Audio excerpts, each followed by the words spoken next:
found together in Peru, in South America, several different places, and in South Carolina, and in Texas, and in Brazil, and in Russia. Human hands and dinosaur bones found in the same rock strata. Dinosaur and mammal remains found together, according to New Scientist magazine, February of 2001. The ecostones in Peru show humans and dinosaurs together. We've got pictures right here. If you want to get some of the articles about the ecostones, or go to our website, drdino.com. There's quite a bit of information about the ecostones. There are about 20 of those in America. Now, we've got 3 of them in our museum, 3 of the actual ecostones. They're real expensive to get out of the country down there in Peru. But a rich guy bought 3 of them, donated them to our museum. Said, yay, we'll take them. In Glen Rose, Texas, south of Dallas, that's where Dr. Ball's museum is, south of Fort Worth, they've got a river running through town called the Paluxy River. Back in 1908, the river flooded, and it got so bad it ripped off the bottom of the river, which was solid limestone, sort of like concrete almost. It ripped off a 2-foot layer of limestone and moved it 20 miles downstream. Underneath was another layer of limestone, so it's no big deal. But that layer underneath had contained hundreds of dinosaur footprints. They actually made a state park out of it. I've got the book right here, Dinosaur Valley State Park. If you want to come take a look at some of the pictures. They chiseled out lots of the tracks because they knew erosion would tear them up over the next 20, 30 years, would destroy them. They moved a lot of the tracks to museums. They cut out big blocks of stone and moved them and set them up under dinosaur skeletons. So it looks like the dinosaur just walked there. Some of the tracks are pretty big. Here's a kid taking a bath in one. Right next to the dinosaur tracks, frequently they found human footprints.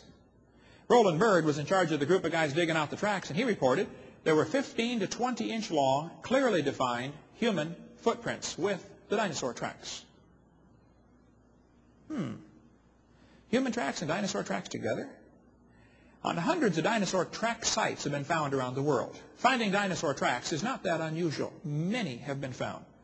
There's some in Holyoke, Massachusetts, some in Connecticut. They found Colorado on Red Rock Amphitheater's got a bunch of dinosaur tracks. But to find human tracks with them is pretty unusual. In 1884, a geologist named Flint was working for the Peabody Museum at Harvard University. Down in Nicaragua, he discovered a layer containing fossilized human tracks, 16 to 24 feet below the surface. He described the tracks in 1884 and said these footprints are from 1/2 to 3 inches in depth, and none exceeded 18 inches. You can read the whole description for yourself on our website about the tracks found in Nicaragua. Human tracks are found.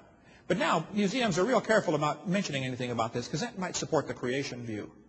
So stuff kind of gets squelched or hidden on this topic now. But human tracks with dinosaur tracks have been found a few times. There's some pictures here if you want to see a trail of human tracks crossing a trail of dinosaur tracks. This is the Taylor Trail from Glen Rose, Texas. I've been there 4 times. Talked to many folks who studied it. Carl Ball lives there, studied it avidly. People say, how can you have human tracks together? Well, one of the best human tracks still had the dermal ridges. I mean, like the fingerprints on the toes. You could see them. They were extremely clear for the first few months. And once it gets exposed, it starts to dry out and weather, and pretty soon it starts to become a little less clear, and then pretty soon it's nothing but an oval.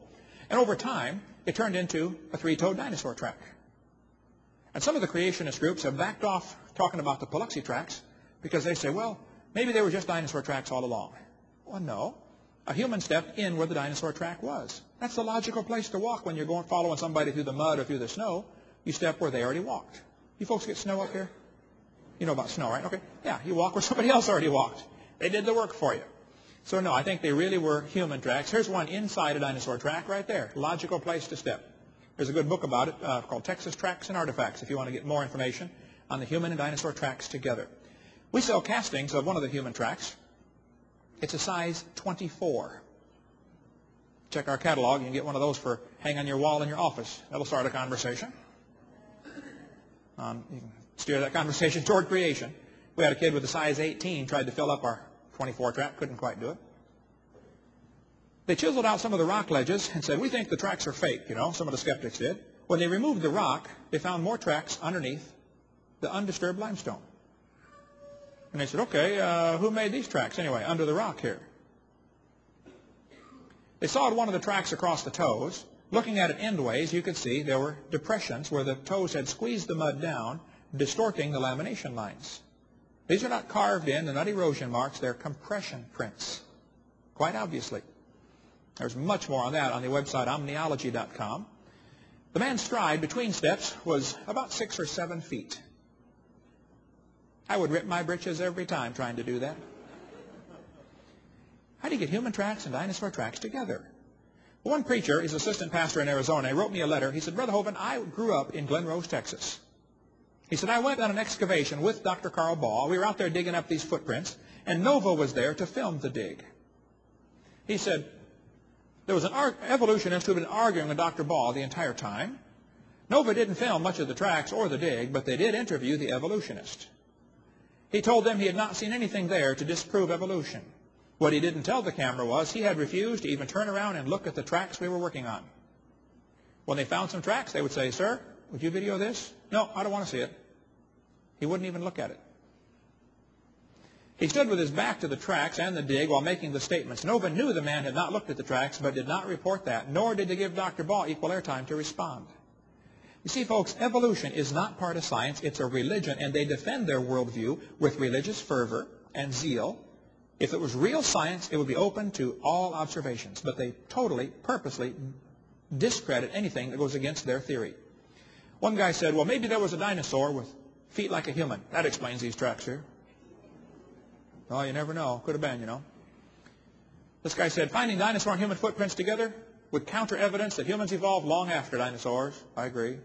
And would back up the claim that all species, including man, were created at one time. I agree. They sure would back up that claim. They don't want that claim to get out. This guy said, creationists have stated humans and dinosaurs were contemporaries in time. Were this momentous statement true, the names of its discoverers would thunder down the corridors of time as individuals who made one of the most outstanding discoveries of the 20th century. Well, I didn't discover it, but you can put my name on there. I believe that to be true. Yeah. There's more books about footprints in stone if you want to get more on this topic. I've heard the arguments on both sides. I still believe it is very true. Even a petrified hammer was found.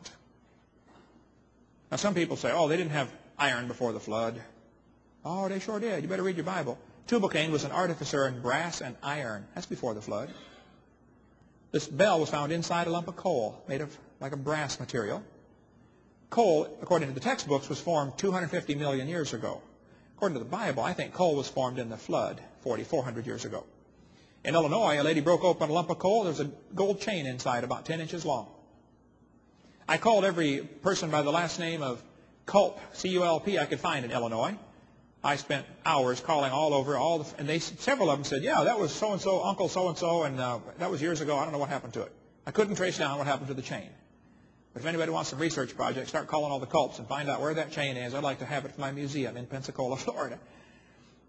This iron pot was found inside a lump of coal. It's in a museum, Carl Ball's museum in Texas. This thing was found in solid rock, supposed to be 600 million years old. Beautifully carved little trinket there.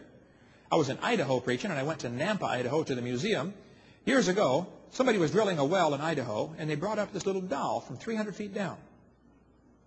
In rock, supposed to be 12 million years old. I held it in my hand, little doll. Obviously man-made. Batteries were found in Iraq from areas supposed to be 2,000 years old. Some people say, oh, they didn't have electricity before that. Oh, yeah, they did. The Egyptians knew about electricity. Here's a hieroglyphic showing the Egyptians using electricity, apparently to mummify a snake or something.